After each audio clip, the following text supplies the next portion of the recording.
Mes chers compatriotes, nous sommes en guerre, car c'est bien un acte de guerre qui a été commis hier à Paris contre la rédaction de Charlie Hebdo. Les méthodes quasi-militaires utilisées, la puissance de feu face aux forces de l'ordre sous-équipées, le nombre de victimes en témoignent. Cette guerre nous est déclarée par les barbares islamistes, qui s'en prennent à la liberté de la presse, et singulièrement à la liberté de caricaturer l'islam, mais plus fondamentalement à nos valeurs fondamentales. Liberté de pensée, liberté de croyance, liberté tout court. Nous en sommes là, en Occident, parce que depuis des années, nos dirigeants politiques font preuve d'irresponsabilité, en laissant se développer librement chez nous un islam radical, en refusant d'expulser systématiquement les fauteurs de haine et pire, en laissant revenir les criminels partis faire le djihad en Syrie ou en Irak.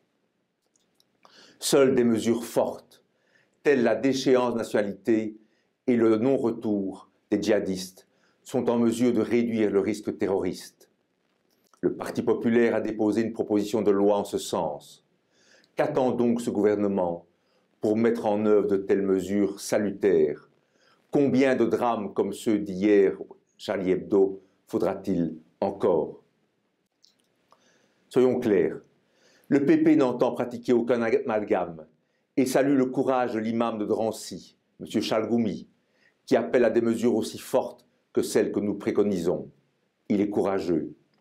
De même, c'est un policier de confession musulmane, Ahmed, qui a été froidement abattu alors qu'il se portait au-devant des terroristes. Nous sommes convaincus qu'une majorité de musulmans établis chez nous, en Europe, en Belgique, sont pacifiques et veulent simplement vivre une vie tranquille.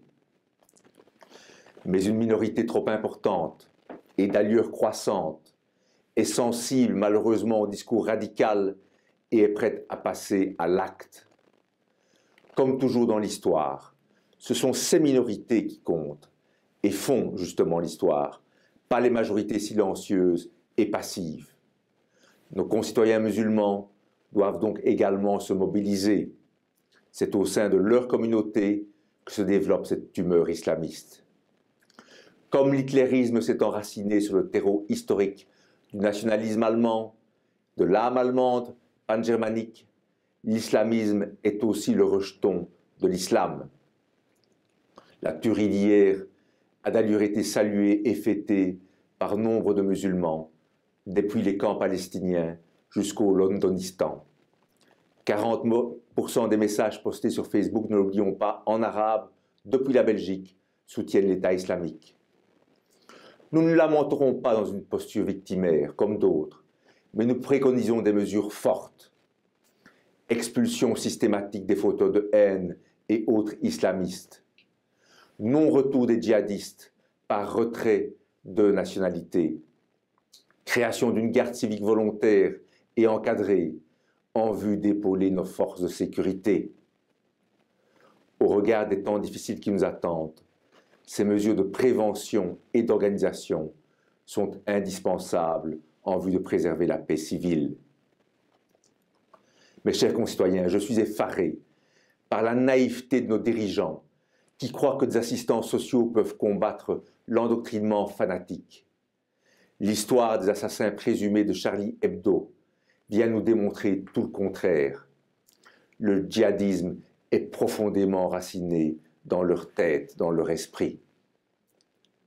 Je voudrais aussi adresser un mot aux naïfs, à tous ceux qui pétris de bons sentiments, ignorant ici des réalités de ce monde, de l'histoire, pensent que tout cela va se résoudre par le dialogue. Non, nous devons vaincre ce fascisme où nous serons asservis ici, en Europe. Soyons également conscients que de nombreuses postures à gauche, à l'extrême gauche de l'échiquier politique se posent en compagnons de route, voire en complices de ce fascisme. Enfin, je me réjouis bien sûr de l'élan de solidarité dont ont fait preuve les journalistes de France et du monde entier envers leurs collègues de Charlie Hebdo, assassinés, et ce sous la bannière de ralliement « Je suis Charlie ».